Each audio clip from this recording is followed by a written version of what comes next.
저분 같으면 모든 면에서 인격과 신앙 면에서 참 훌륭하다, 그 마음이 절로 드는 그런 교수님이었어요.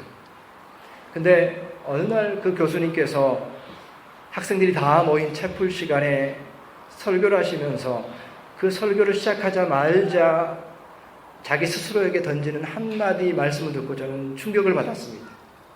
그 내용은 뭐였냐면은 교수님이 대뜸 그러시는 거예요. 설교를 시작하자마자 나의 마음은 종로 3가의 쓰레기통입니다.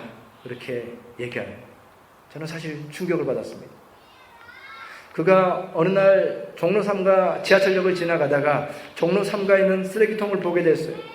그리고 그 사실 속에서 스스로 깨닫게 된 것이죠. 나의 마음이 바로 이 쓰레기통과 같구나 라고 하는 사실을 깨닫고 그 사실을 학생들 앞에서 고백하는 것입니다. 저는 그 사실에 놀랍기도 했지만 다른 한편으로 지금 생각해보니까, 시간이 지나고 나서 지금 생각해보니까 새롭게 깨닫는 그런 어떤 교훈이 있었습니다. 그는 뭐냐면은 바로 그분이 어떻게 훌륭한 인격과 훌륭한 그리스도인의 삶을 살아갈 수가 있었을까?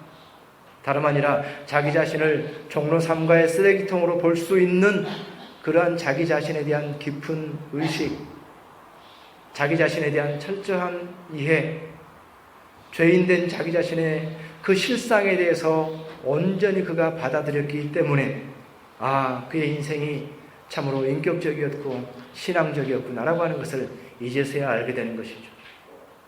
우린 참으로 자기 자신의 그러한 죄인됨에서 온전히 깨달을 때만 우리는 참 그리스도인이 될 수가 있고 참된 회개가 일어날 수 있고 그것 때문에 우리는 변화되고 성장할 수가 있게 된다는 사실입니다. 그런 면에서 우리는 신앙인으로 살아가면서 참으로 다른 그 무엇보다도 우리에게 많은 과제들이 있지만 신앙인으로 살아가면서 우리에게 필요한 과제는 바로 나 자신에 대해서 깊이 연구하는 것입니다. 내가 누구인가에 대해서 깊이 들여다보는 것입니다. 그 누구에 대한 연구보다도, 그 누구에 대한 탐구보다도 과연 나는 누구인가? 나라고 하는 존재는 누구인가에 대해서는 그 누구보다도 깊이 생각해야 됩니다. 그래서 우리의 실상을 봐야 됩니다.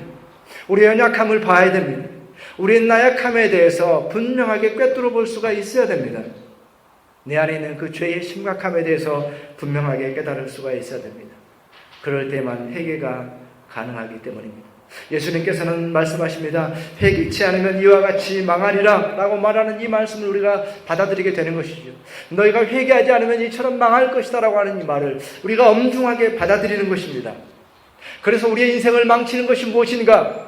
내가 삶의 조건이 좋지 않아서 내 인생이 망쳤는가? 아니면 부모님을 잘못 만나서 내 인생을 망쳤는가? 경쟁에서 뒤졌기 때문에 내 인생이 망쳐졌는가? 시대를 잘못 만나서 내 인생이 망쳤는가? 결혼을 잘못해서 내가 내 인생이 망쳐졌는가? 라고 하는 것에서 답을 찾지 않고 내 인생이 망가지는 것은 내 죄 때문이다라고 하는 이 사실을 분명하게 깨닫는 것이죠. 다른 이유가 아니라 나의 죄로 인하여서 내 인생이 망할 수 있다라고 하는 사실을 깊이 깨닫게 될 때에 나를 새롭게 보게 될 것이고 우리의 죄로부터 돌이킬 수 있는 기회가 우리 가운데 주어지는 것입니다.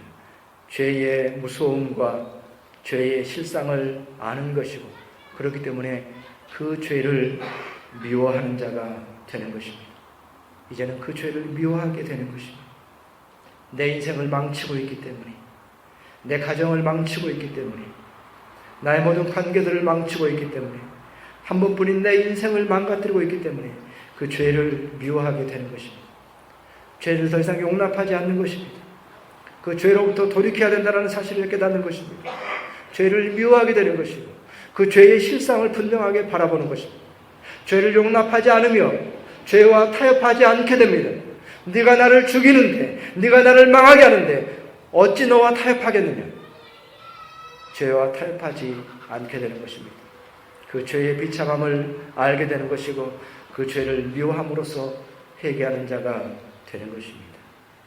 바로 그 죄의 비참함에서 복음이 나오지 않습니까? 복음이라고 하는 것은 왜 복음입니까?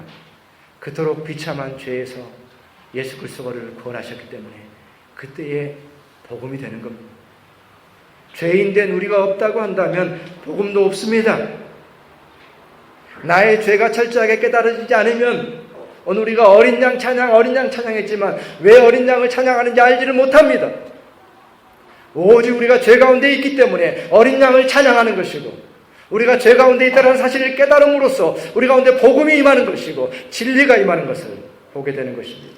죄를 깨달은 자만이 어린 양을 찬양할 수 있고, 죄들을 깨달은 자에게만 예수가 필요하고 복음이 필요한 자가 되는 것입니다.